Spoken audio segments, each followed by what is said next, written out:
porque tú, Señor, estás aquí con nosotros. Donde están tus hijos, Señor, allí estás tú. Tú vives en nuestras vidas.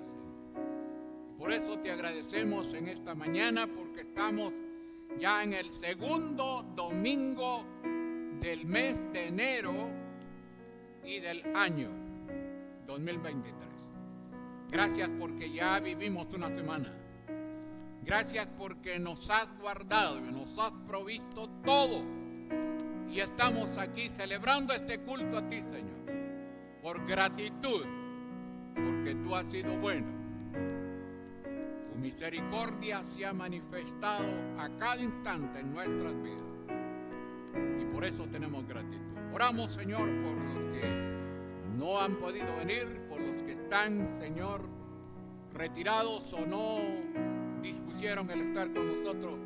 Que tú hables a sus vidas, a sus conciencias, y que cada uno pueda entender que es mejor estar en tu casa que estar fuera de ella. Bendice. Oramos también por todos aquellos nuestros hermanos que nos sintonizan, por todos aquellos hermanos que nos ven, que nos escuchan a la distancia, tanto aquí en el país como fuera del país. Todos nuestros hermanos, oramos por ellos, que también tú les bendigas y que estén unidos con nosotros, Señor, en espíritu y en verdad. Bendice a los hermanos allá en Nueva York, allá, Señor, en Houston, allá en Los Ángeles, en San Francisco, Señor, allá en Boston, Rhode Island, todos esos lugares donde tenemos hermanos que siempre están con nosotros. Bendícelos, ayúdalos y que siempre sean edificados con tu palabra. Lo pedimos en el nombre de Jesús, nuestro Señor. Amén. Amén. Muy bien, vamos ahí bastante bien con la hora. Esperamos no defraudarles, porque queremos cumplir con lo acordado. La familia de acuerdo a la Biblia. Ese es el tema que vamos a estar viendo por este trimestre o quizás más. La familia de acuerdo a la Biblia. Dios hizo su plan. Dios es un Dios de orden. Hizo un plan. Y ese plan que Dios hizo está aquí en la Biblia. Y Dios, en su plan, está la familia. Dios creó la familia en su plan. Y el plan de Dios está en la Biblia. Así que Dios creó la familia. Y lo primero que Dios creó en la familia fue al hombre. Dios creó al hombre. Hizo al hombre. Y dice la palabra, entonces dijo Dios, hagamos al hombre. Estamos hablando de Génesis 1, 26. Entonces dijo Dios, hagamos al hombre a nuestra imagen y conforme a nuestra semejanza, y señoree en los peces del mar, en las aves de los cielos, y en las bestias, y en toda la tierra, y en todo animal que se arrastra sobre la tierra. Y luego el versículo 27 dice, creó Dios al hombre, a su imagen, a imagen de Dios lo creó. Dios creó al hombre como el primer elemento de la familia. El hombre. Ahora pónganse de pie de todos los hombres, queremos ver a todos los hombres. Pónganse de pie todos los que se consideran ser hombres. Ya, pues. Oye, hay un buen grupo, ¿verdad? Bueno, siéntense. Hombres. Aquí hay hombres ya casados y hombres no casados. Ahora, ¿qué es ser un hombre de acuerdo al plan de Dios? Cuando Dios creó al hombre, ¿qué es el hombre de acuerdo al plan de Dios o de acuerdo a Dios. El hombre que Dios creó, el propósito de Dios al crear al hombre fue tener comunión con el hombre. Dios quiso comunicarse y lo hizo con el hombre allá en el jardín del Edén. La comunión, la comunicación de Dios con el hombre que Él creó. Y Dios creó al hombre con el propósito de que el hombre fuera eterno, que no muriera, que fuera eterno. El hombre santo, el hombre íntegro, el hombre recto, el hombre completo. Dios creó al hombre de esa manera completo, no incompleto, porque su propósito es tener buena relación, buena comunión, buena comunicación con el hombre. Así lo hizo. Ese hombre después es considerado como un varón. La Biblia también habla de ese hombre que también lleva el título de varón, varón de Dios. Esa es una frase que muchos la usan ahora. Dice varón, ¿qué tal varón? ¿Cómo estás, varón? Muchos lo usan, ¿verdad? Ahora, dice la Biblia, a imagen de Dios creó, dice, a imagen de Dios lo creó, varón y hembra los creó, varón, un varón. Los varones. Y luego dice Mateo 19:4, dice, ¿no habéis leído que el que los hizo al principio, varón y hembra los creó? Un varón de Dios, hombres de Dios, varones de Dios. Un varón es una persona que tiene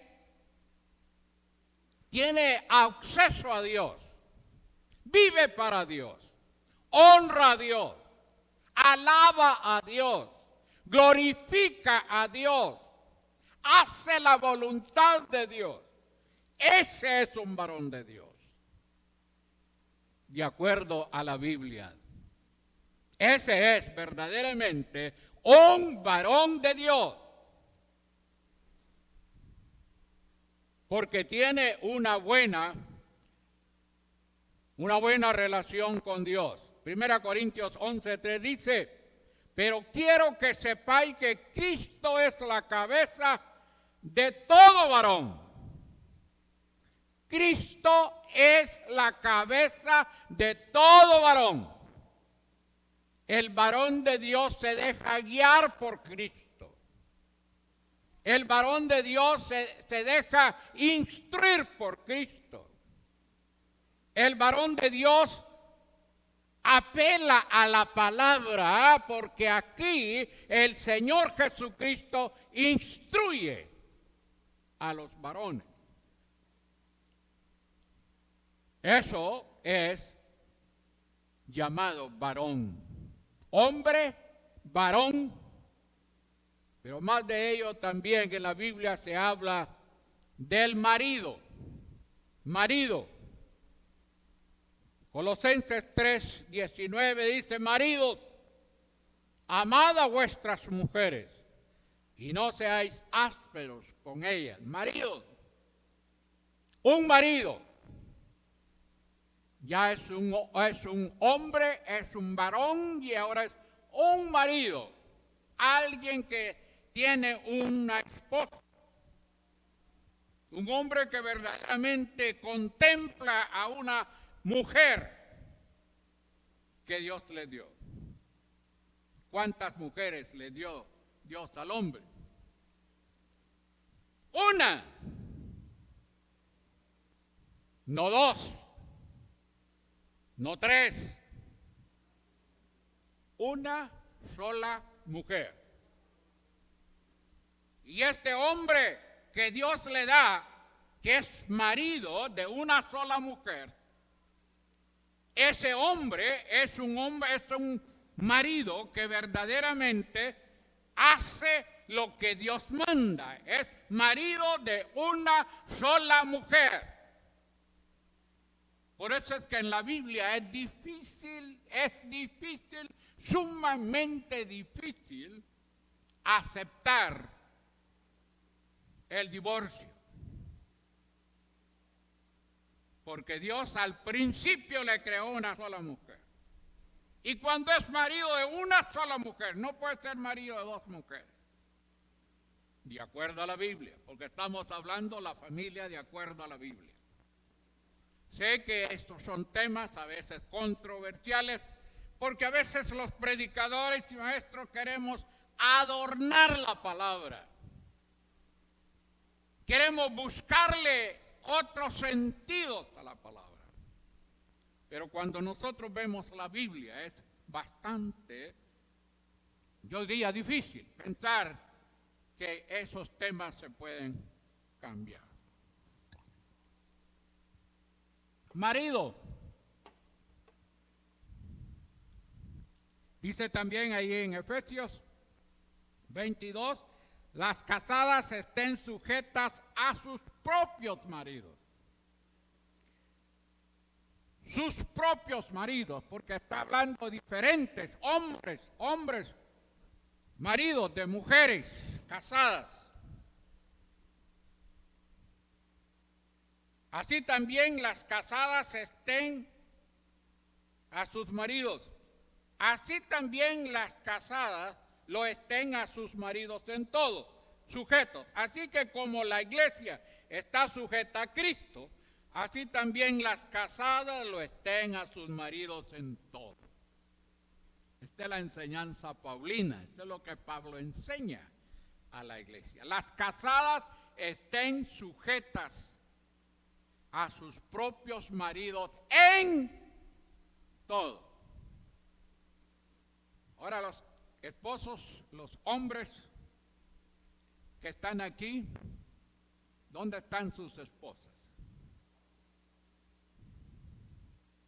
Se le fueron las esposas, se divorciaron de usted. ¿Cómo estamos verdaderamente? Las casadas estén sujetas a sus propios maridos en todo. No en lo que les gusta, ¿verdad? No en lo que verdaderamente les hace estar tranquilas. No, dice en todo. Todo. Y todo es todo. Ah, qué feliz sería la iglesia del Señor Jesús, la iglesia de Jesucristo, que tuviera familia de acuerdo a la Biblia. Hombres, varones, maridos de acuerdo a la Biblia. La iglesia de Jesucristo sería una iglesia, pero sería una iglesia especial, porque daríamos buen testimonio a los que no han creído en el Señor. Maridos. Bueno, después vamos a hablar con las hermanas. Pero ahorita estamos con el hombre. ¿Qué pasa a ser el hombre? Pasa a ser también un esposo. Es un esposo de una sola mujer. Dice ahí la palabra en Génesis 2, 21, 25. Entonces Jehová Dios hizo caer sueño profundo sobre Adán. Y mientras éste dormía, tomó una de sus costillas y cerró la carne en su lugar. Y de la costilla que Jehová Dios tomó del hombre, hizo una mujer. Otra vez, una mujer. Y la trajo al hombre.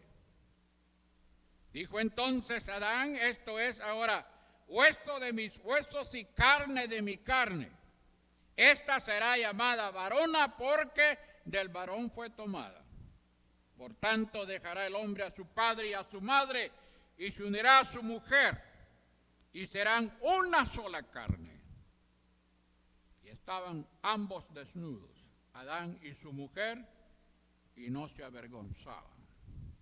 Esposo, Dios sacó la esposa del esposo. De la costilla del hombre, Dios hizo la esposa para el esposo. Así enseña la Biblia. No hay lugar para otras cosas que el hombre se inventa. El hombre es hombre, el varón, es marido y es esposo de una sola mujer. De una sola mujer. ¿Dónde están entonces? ¿Dónde estamos? De acuerdo a la Biblia. Estamos hablando de acuerdo a la Biblia. Porque muchos queremos hacer la Biblia a nuestra manera, a nuestro alcance. Y queremos congraciarnos con la gente diciendo otras cosas que no dice la Biblia. Pero queremos congraciarnos con la gente. Aún dentro de la iglesia evangélica. La iglesia evangélica. Hombres que dicen ser pastores casados 2 o 3 veces. Con 2 o 3 mujeres. ¿De acuerdo a la Biblia será eso? Bueno, ¿será eso enseña la Biblia? No. ¿Y por qué quiere hacerla de pastor? Quiere hacerla de anciano, quiere hacerla de diácono, quiere hacerla de diaconisa, quiere hacerla de esto y lo otro. Maestro de la palabra. No se puede. No se puede. Y hay iglesias llenas de gente, pero de gente así, que no están viviendo de acuerdo a la Biblia. Pero nosotros tenemos que ser bíblicos. Nosotros tenemos que ir a la palabra. Juan 3:29 dice, el que tiene la esposa es el esposo. Pregunto, ¿dónde está su esposa? Bueno, el hermano Romero ya está en el cielo, ¿verdad? Ya se fue. Está en un mejor lugar esperando el día de la resurrección. Pero los que tienen esposas, ¿dónde están sus esposas? Se fueron para el cantón, se fueron para la playa. ¿Para dónde se fueron? ¿Será buen esposo? Como dijo aquel, vaya a saberlo usted. Dijo. Muy bien, entonces dice, el que tiene la esposa es el esposo más el amigo del esposo que está a su lado y le oye, se goza grandemente de la voz del esposo. Así que este mi gozo es cumplido. Muy bien, ahora hablemos un poquito de, en segundo lugar, el padre de familia y sus privilegios. Padre, ahora vamos al padre. Ya vimos el hombre, el varón, el marido y el esposo. El padre de familia y sus privilegios. Dice la palabra y en el privilegio de ser padre. Génesis 4, 1 y 2 dice, conoció Adán a su mujer Eva, la cual concibió y dio a luz a Caín. Y dijo, por voluntad de Jehová he adquirido varón. Después dio a luz a su hermano Abel. Y Abel fue pastor de ovejas y Caín fue labrador de la tierra. Muy bien. Aquí tenemos a Adancito. Adancito ahora se convierte en ser padre. Ya es papá. Con su esposita que Dios le creó, llamada Eva. Entonces, aparecen dos hijos, Caín y Abel. Y es la primera familia que Dios creó sobre la faz de la tierra. ¿Qué pasó con esa familia?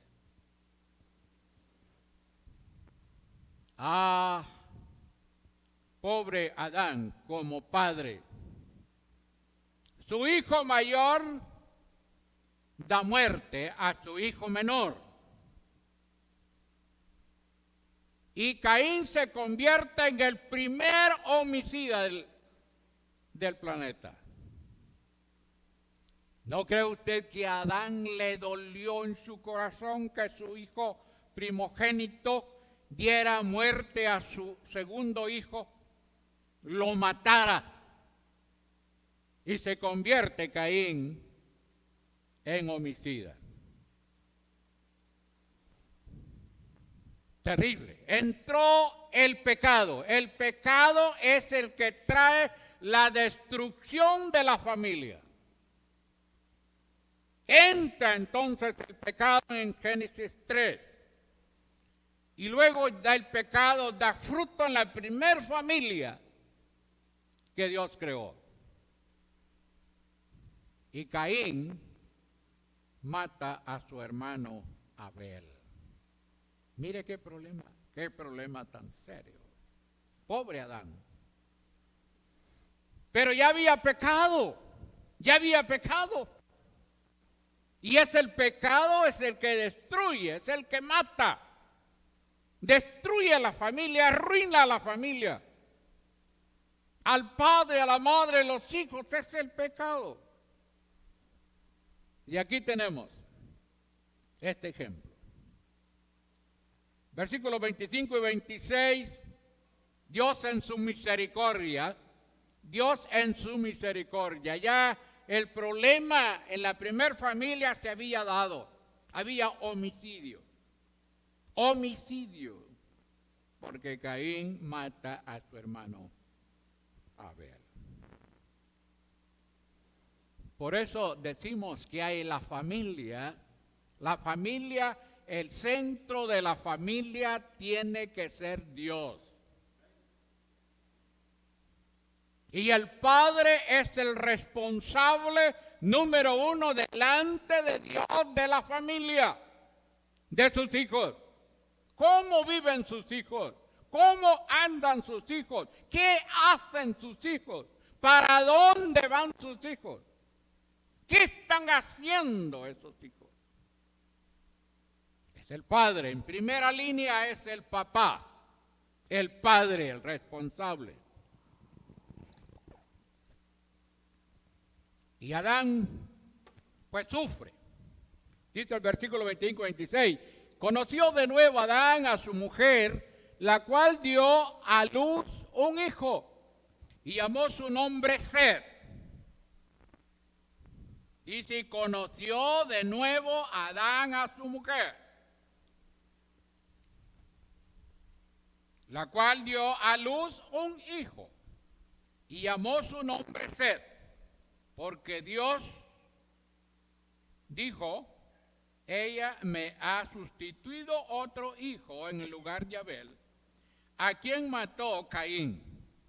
Y Set también le nació un hijo, y llamó su nombre Enos. Entonces los hombres comenzaron a invocar el nombre de Jehová. Los hombres comenzaron a invocar el nombre de Jehová porque ya sabían de que había pecado. Ya se habían dado cuenta de que había pecado porque Caín había dado muerte a Abel, y viene Set y sustituye a Abel, el tercer hijo de Adán y Eva. Aparecen estos tres hijos. Y aparece Set. Y Set también le nació un hijo. Llamó su nombre Enos. Dice, entonces los hombres comenzaron a invocar el nombre de Jehová, porque hay necesidad, había necesidad y hay necesidad. Por eso es que si una familia quiere caminar bien con Dios, deben de invocar el nombre de Jehová. Tienen que estar de la mano de Dios, tomados de la mano de Dios para caminar con Dios. Caminar bien con Dios. Y comenzaron a invocar, dice. Los hombres comenzaron a invocar el nombre de Dios. Había pecado, ya había pecado. Dios es el único que nos puede librar al hombre y a sus hijos y a la mujer. De las manos de Satanás, solo Dios nos puede librar. El primer padre de la familia fue Adán, el cual engendró 3 hijos, Caín, Abel y Set, de los que aparecen acá. En el capítulo 5 aparece también que habían hijas de Adán y Eva. Capítulo 5 de Génesis aparece que también habían otras mujeres que eran hijas de Adán y Eva. Y una de esas mujeres fue la que fue la esposa de Caín. En ese tiempo era permitido el que se casara o se unieran entre hermanos. Y ahí aparece la esposa de Caín, siendo una hermana también de él, hija de Adán y Eva. Capítulo 5, después lo investiga allí. Entonces, el primer padre tuvo un gran problema, pues su hijo mayor se convirtió en el primer homicida, pues dio muerte a su hermano Abel. Génesis 4:8 dice, y dijo Caín a su hermano Abel, salgamos al campo. Y aconteció que estando ellos en el campo, Caín se levantó contra su hermano Abel y lo mató. Versículo 10, y él le dijo, ¿qué has hecho? O sea, Dios le dijo a Caín, ¿qué has hecho? La voz de la sangre de tu hermano clama a mí desde la tierra. Caín fue un labrador de la tierra, un agricultor. Abel fue un pastor de ovejas. Ambos oficios eran buenos, pero Dios vio con agrado la ofrenda de Abel por la naturaleza de la ofrenda, como algo especial de lo mejor de su ganado, la ofrenda que dio Abel. Esa ofrenda le costó la vida, pues Abel es prototipo de Cristo por el sacrificio de su muerte. Abel es prototipo de Cristo, representa a Cristo. Es la línea en la cual aparece Cristo. Y Cristo es el creador. Cristo es el creador de la familia. Y aquí aparece Abel representando a Cristo. Vea lo que dice Hebreos 11:4. Dice, por la fe Abel ofreció a Dios más excelente sacrificio que Caín, por lo cual alcanzó testimonio de que era justo, dando Dios testimonio de su ofrenda, y muerto aún habla por ella. Hebreos 12:24 dice, a Jesús el mediador del nuevo pacto, y la sangre rociada que habla mejor que la de Abel. La sangre de Cristo es mejor que la ofrenda de Abel, pero la ofrenda de Abel representa a Jesucristo. Por eso es que Abel es prototipo de Jesucristo. Ahí va la línea de la gracia, la línea de la misericordia, la línea del perdón, la línea de la reconciliación de la familia con Dios. Ahí va. Caín representa al incrédulo, Caín representa al hombre incrédulo, al hombre materialista. Y Caín hizo lo que hizo porque el enemigo se había ensañado de Caín. Y Caín estaba en las garras de Satanás. Caín estaba en las garras de Satanás. Mas Abel estaba con Cristo. En la vida, hermano. En la vida. Aquí en la tierra ahora hay dos tipos de gente que viven en esta tierra. O que vivimos en esta tierra. Los hijos de Dios y los hijos del diablo. Así que dele gracias a Dios porque usted es hijo de Dios. ¿Cuántos le dan gracias a Dios por eso? Levante su mano y dele gracias a Dios porque usted es hijo de Dios, ¿verdad? Usted no es hijo del diablo. Pero el que no es hijo de Dios es hijo del diablo. Y Caín era hijo del diablo. Porque estaba en las garras de Satanás, del diablo, y por eso mató a su hermano.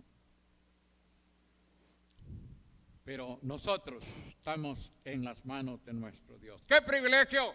Es un gran privilegio. Abel, hombre de fe, que le cree al Señor y da lo mejor al Señor de su vida, de sus pertenencias. Después de muerto, Dios sustituyó a Abel y da el tercer hijo al cual llamó Seth, que ya vimos. Abel y Seth excluyeron a Caín como hermano mayor y heredero de la bendición familiar. Pues Dios en su gracia concedió un tercer hijo piadoso, por quien se perpetuaría la simiente de la redención. Génesis 3:15 dice: pondré enemistad entre ti y la mujer, y entre tu simiente y la simiente suya. Esta te herirá en la cabeza, y tú le herirás en el calcañar. No pudo Satanás.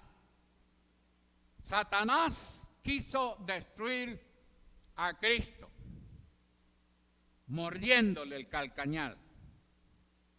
Mas Cristo le destruyó porque le destruyó en la cabeza, destruyó a Satanás. La simiente de la mujer. Por eso dice aquí el versículo: y pondré enemistad entre ti y la mujer. Dice: y entre su simiente y la simiente suya. Esta te herirá en la cabeza, sea Cristo, a Satanás, y tú le herirás en el calcañar, Satanás, hasta Jesucristo. Vea lo que dice Lucas 3:38, también dice: hijo de Enos, hijo de Seth, hijo de Adán, hijo de Dios. Entonces, vemos ahí esa situación bien terrible, pero de victoria, porque Cristo es nuestro Salvador. El primer evangelio aparece ahí en Génesis 3:15. Ahí aparece el evangelio, ahí aparece a Cristo, e hiriendo a Satanás en la cabeza y lo destruyó. Le quitó el poder, le quitó la autoridad, lo humilló. Cuando Cristo, allá en la cruz, dijo Cristo: consumado es, la obra está hecha. La victoria de Cristo es la victoria del creyente. En ese momento que Cristo hizo su obra allá en la cruz del Calvario, usted también, la victoria de Cristo en la cruz es su victoria. Y para el no creyente la derrota máxima de Satanás fue en la cruz. Cristo lo derrotó, lo humilló. No queremos decir que Satanás no tiene poder. Sí tiene poder. Pero el poder mayor que los creyentes, los hijos de Dios tenemos, es el poder de Cristo. El poder de Jesucristo, hermano. Por eso es que un creyente no puede ser derrotado. Y no puede vivir como un hombre o mujer derrotada, si es hijo de Dios. Porque Cristo nos dio poder en la cruz cuando Él derrotó a Satanás. Amén. ¿Es victorioso usted, hermano? ¿Es victorioso? No todos. Todo creyente es victorioso. Viva la victoria de Cristo. Vivamos la victoria de Jesucristo. Porque el Señor nos da la victoria. Un segundo privilegio. Segundo privilegio es ser abuelo. El privilegio de ser abuelo. ¿Cuántos abuelos hay aquí? Levanten la mano los abuelos. Levanten la mano los abuelos. Hay varios abuelos, ¿verdad? Qué bueno. Es un gran privilegio, hermano. Es un gran privilegio que usted sea abuelo. ¿O no lo cree así?